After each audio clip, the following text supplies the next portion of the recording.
Good morning, boys and girls. It's my privilege to be with you on this Saturday in the octave of Easter. Today's book is Roses in the Snow, a tale of Saint Elizabeth of Hungary. Elizabeth loved roses, yellow ones with the color of the hot summer Hungarian sun, red ones like the embroidery of her grandmother's dress, white ones like the storks on the top of the village church. She loved them all. She loved how her grandmother grew them in the windowsill, especially for her.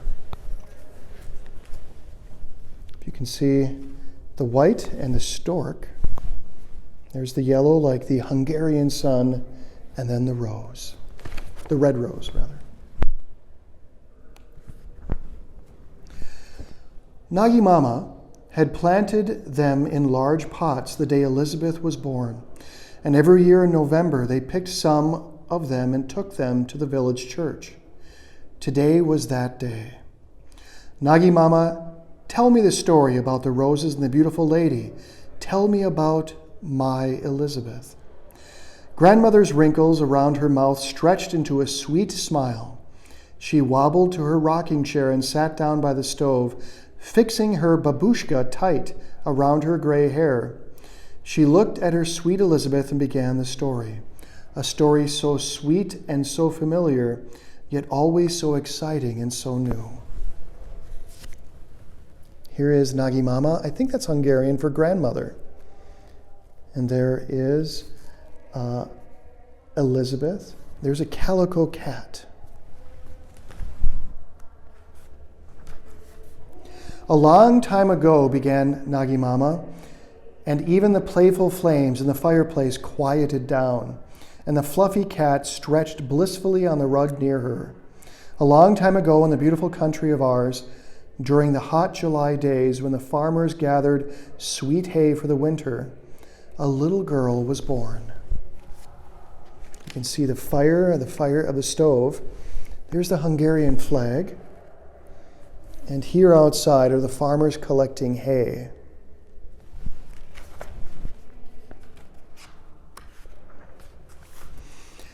As beautiful as the Hungarian roses and as sweet as the Hungarian bread, she was her parents' joy.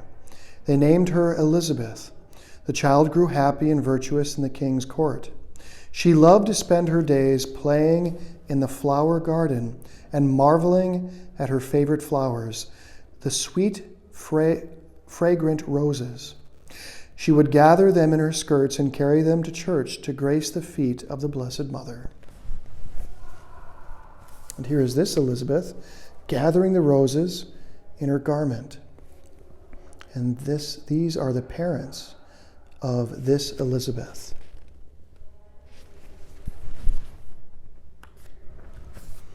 As it happens, times fly on the wings of storks, and one spring followed another, and one spring followed another, and the girl grew into a beautiful maiden. Her outward beauty was great, but the beauty of her soul was deeper, and the perfume of her holiness was sensed everywhere. One day, as it happens to many a maiden, she married. She married a good man by the name of Ludwig IV, the Landgrave of Thuringia. The couple happily set forth in life together. The king loved his sweet Hungarian rose, and she loved him back. Here is the Landgrave of Thuringia, and there is the maiden Elizabeth.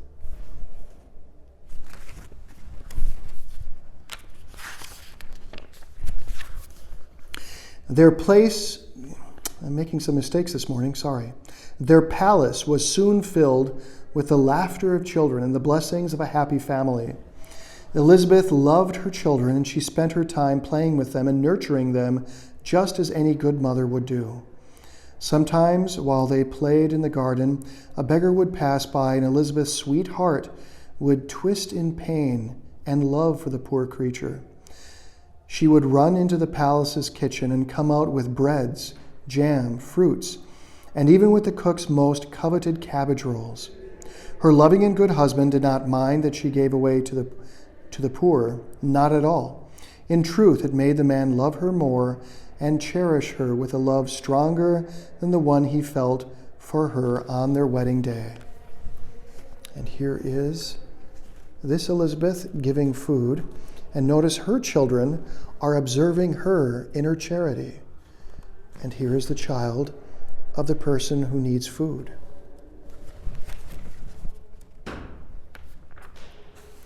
His mother, however, was not touched by the sweetness and the charity of her daughter-in-law. She was a woman whose heart had forgotten how to breathe fresh air. It had become accustomed to darkness and cold, and the sight of beautiful roses and their fragrance was irritating its slumber. So naturally, the light that shone from Elizabeth made her mother-in-law a wee bit cranky. The old woman ran to her son, complaining about missing bread or pies at all hours of the day. Her son listened politely, for he loved his mother, but he could not help but smile at the love his wife had for the poor. So this is the Landgrave and the Landgrave's mother, the mother-in-law, who wasn't as, charitable to the poor.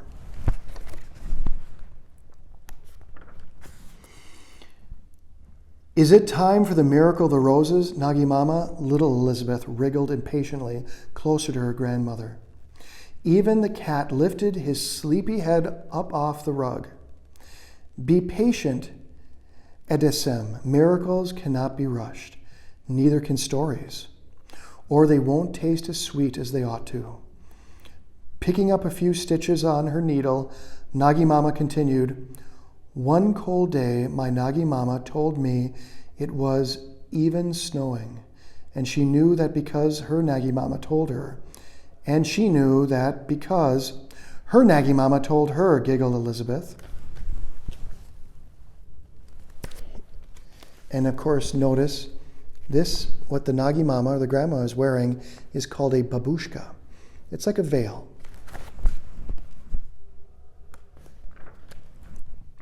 Well, if the Nagi Mama said there was snow, there was snow. So it was a snowy day, and Elizabeth had a basket full of kiflis of all sorts, some good kalaks and other food. She was making her way to the homes of poor men, trying to help them fill their children's stomachs and their own. Well, who would she come upon but her own husband and some of his countrymen? Some believe her mother-in-law was also there with them. Elizabeth blushed, for she did not want to bring more quarrels on her dear beloved's head than he already had to deal with.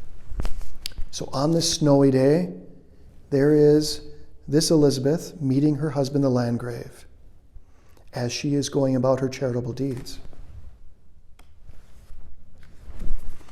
He looked at her lovingly and asked her in a sweet, devoted kind of voice what she was carrying in her basket. Sweet, sweet Elizabeth, her cheeks as red as the Hungarian roses in her father's garden, she softly answered, roses. My Nagi Mama said Elizabeth's mother-in-law laughed so hard that it made the snow stop falling. And there is this Elizabeth with her rosy cheeks.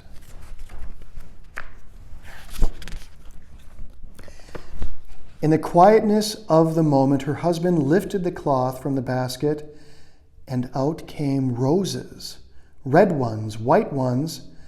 They were gently falling to the ground onto the light cover of snow. Elizabeth herself just stood there in awe of this miracle, how her heart rejoiced at heaven's protection. She looked lovingly at her husband, who was bent down picking up the most beautiful white roses. He kissed the most beautiful white rose. He kissed it and placed it into his wife's hand. The miracle. The food was changed into roses.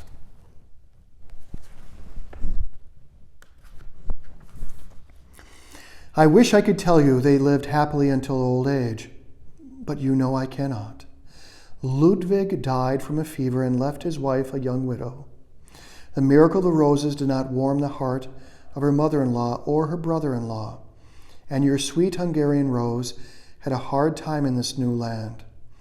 After she laid her husband to rest, she became a third-order Franciscan.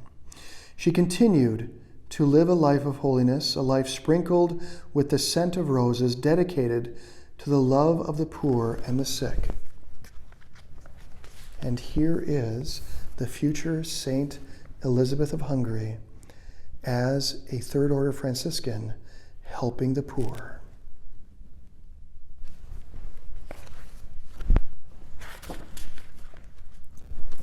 The church bells rang loud and clear. Their sound meant that it was time for Holy Mass.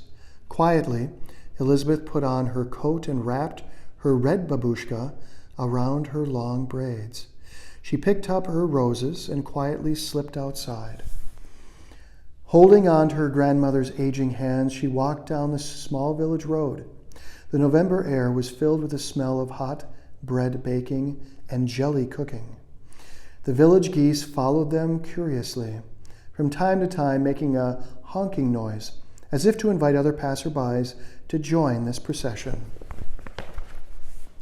So this is the day that the Nagi Mama, the grandma, and little Elizabeth, with her red babushka, were bringing the roses that were cut to the church. They're the geese. And there's the church in the distance. A soft snowflake fell onto Elizabeth's red cheeks. She looked up, and the sky was filled with millions of snowflakes falling down to the ground like soft mother's kisses. She clutched tightly to her bundle of roses, roses and snowflakes, just like in her beloved story. If only she had a white rose to add to her bouquet. How happy that would make her, to place them all at the foot of St. Elizabeth's statue in the village church. When she looked up at Nagi Mama, Elizabeth saw a white rose resting in her sweet grandmother's wrinkled hand. They're getting near the church, and there's the snow falling, and there's that white rose in her grandmother's hand. Nagi Mama, how did you know? Asked Elizabeth. Well, I had that one pot that never gave any roses, but I waited for it to show me its miracle. And it did it not? Answered her grandmother. It sure did, Nagi Mama, and what a perfect time for this sweet gift. Elizabeth held tighter to her grandmother, and slowly they made their way inside the church to assist at the holy sacrifice of the Mass and to celebrate the miracle of the woman, Saint Elizabeth of Hungary. Here they are entering to the church. Notice the holy water font, so that means they're near the entrance of the church. You can see the altar in the background.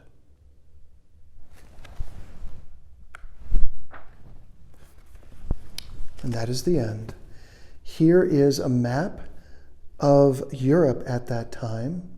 Here is the Kingdom of Hungary, where Elizabeth of Hungary came from, but she married a prince of Thuringia in the Kingdom of Germany as part of the Holy Roman Empire. Boys and girls, there are many things we can get from this book as a moral of the story. But one of the things is to always remember that other people are in need. I want to let you know that in this time, where a lot of us have to stay in our homes, some people have lost their jobs. But so many people at St. Agnes Church and School have been very generous. And I have been able to give out money to help people in their time so they can get groceries.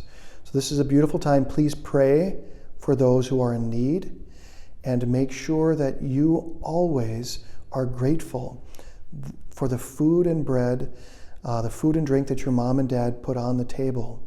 Because sometimes some people do not have as much food as you might have. God bless you, boys and girls.